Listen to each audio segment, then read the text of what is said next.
Hello दोस्तों, कैसे हैं? आशा करते हैं आप सब ठीक होंगे। आज का कहानी है सबसे बड़ा कौन। भूख, प्यास, नींद या आशा। सुनिए एक प्रेरक कथा जो एक बहुत ज्ञानवर्धक भी कहानी है। ये कहानी अंत तक सुने। तो स्टार्ट करते हैं कहानी। भूख, प्यास, नींद और आशा 4 बहनें थी। एक बार उनमें सृष्टा की लड़ाई हो गई। वापस में जब सृष्टा का फैसला नहीं हो पाया तो लड़ती झगड़ती हुए एक राजा के पास पहुंची। राजा ने पूरा मामला पूछा। सब वहां भी वही बात करने लगी, मैं बरी तो मैं बरी। राजा ने सोच समझकर सबसे पहले भूख से पूछा, क्यों बहन, आखिर तुम कैसी बरी हो?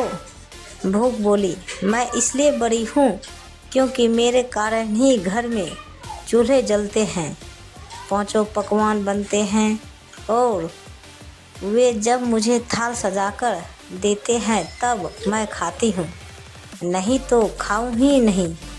राजा ने अपने कर्मचारियों से कहा, जाओ राज भर में मुनादी करा दो कि कोई अपने घर में चूल्हे ना जलाए, पांचों पकवान ना बनाए, थाल ना सजाए।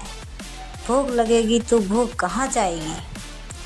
सारा दिन बीता, आधी रात बीती, भूख को भूख लगी। उसने चारों तरफ खोजा लेकिन भूख को खाने को कहीं कुछ नहीं मिला। लाचार होकर वह एक घर में पड़े बासी रोटी के टुकड़े खाने लगी। प्यास ने भूख को बासी रोटी खाते देखा तो दौड़ी दौड़ी राजा के पास पहुंची और बोली, भूख हार गई, उसने बासी टुकड़े खाए हैं, देखिए बड़ी तो मैं ही हूँ। अब राजा ने उससे पूछा कि तुम कैसे बड़ी हो?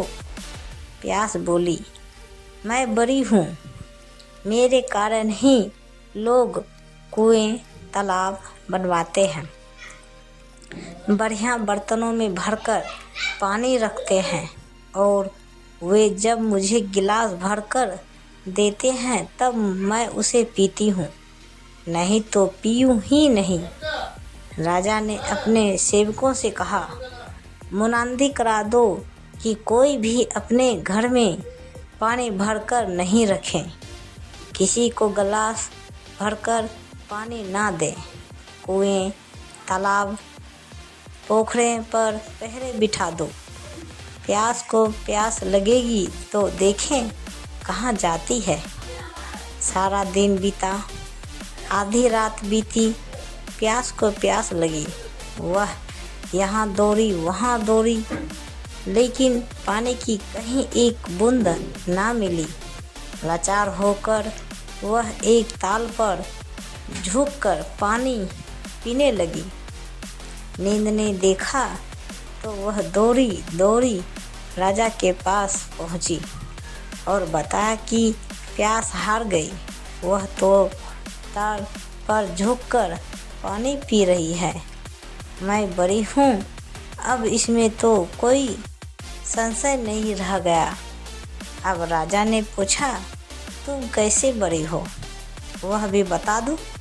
नींद बोली, लोग मेरे लिए पलंग बिछवाते हैं, उस पर बिस्तर डलवाते हैं, जब मुझे बिस्तर बिछाकर देते हैं तब मैं सोती हूँ, नहीं तो सोऊं ही नहीं। राजा ने सेवकों से कहा, राज्य में यह मुनादी करा दो, कोई पलंग ना बनवाए, उस पर गद्दे ना डलवाए और बिस्तर बिछाकर भी ना रखें। देखें नींद को नींद आएगी तो वह जाती कहाँ है। दिन में तो ठीक रहा, आधी रात बीत गई, नींद उसे भी झेल गई, लेकिन उसके बाद नींद को नींद आने लगी। उसने खूब ढूंढा लेकिन बिस्तर कहीं नहीं मिला। हार कर वह उबड़ खाबड़ जमीन पर ही लेट गई। आशा ने राजा को खबर दी, उसने सो कहाँ नींद भी हार गई। नरम बिस्तर की बात कहने वाली उबड़ खाबड़ धरती पर सोई है। वास्तव में भूख, प्यास और नींद तीनों में मैं बड़ी हूँ। राजा ने पूछा, तुम कैसे बड़ी हो? आशा बोली, लोग मेरी खातिर ही काम करते हैं। नौकरी, धंधा, मेहनत और मजदूरी करते हैं, परेशानियाँ उठाते हैं, लेकिन आशा के दीप को बुझने नहीं देते। राजा ने सेवकों से कहा, राज्य में मुनंदी करा दो। कोई काम ना करे, नौकरी ना करे, मेहनत और मजदूरी ना करे और आशा का दीप ना जलाएं। आशा को आस जगेगी तो देखो कहाँ जाती है। सारा दिन बीता, आधी रात बीती, आशा को आस जगी, वह यहाँ गई वहाँ गई, लेकिन चारों तरफ और अंधेरा छाया हुआ था।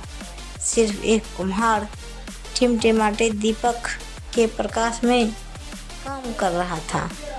वह वहाँ जाकर टिक गई और राजा ने देखा, कुम्हार ने जो दिए बनाए उसके सोने के हो जाने की आस की और वह सोने का हो गया। सोने के दिए में रुपये की बाती तथा कंचन का महल बन गया। जैसी उसकी आशाएं पूरी हुई, वैसे सबकी हो कामनाओं की दीप बुझे तो अच्छा, लेकिन आशा का दीपक कभी बुझने नहीं देना चाहिए। हालात कैसे भी हो, यही दीपक ऐसा है जो जीवन को प्रकाशित करने के लिए जूझने का हौसला देता है। फिर नींद, भूख, प्यास सब संगी हो जाते हैं। तो प्रेम से बोलिए जय माता दी।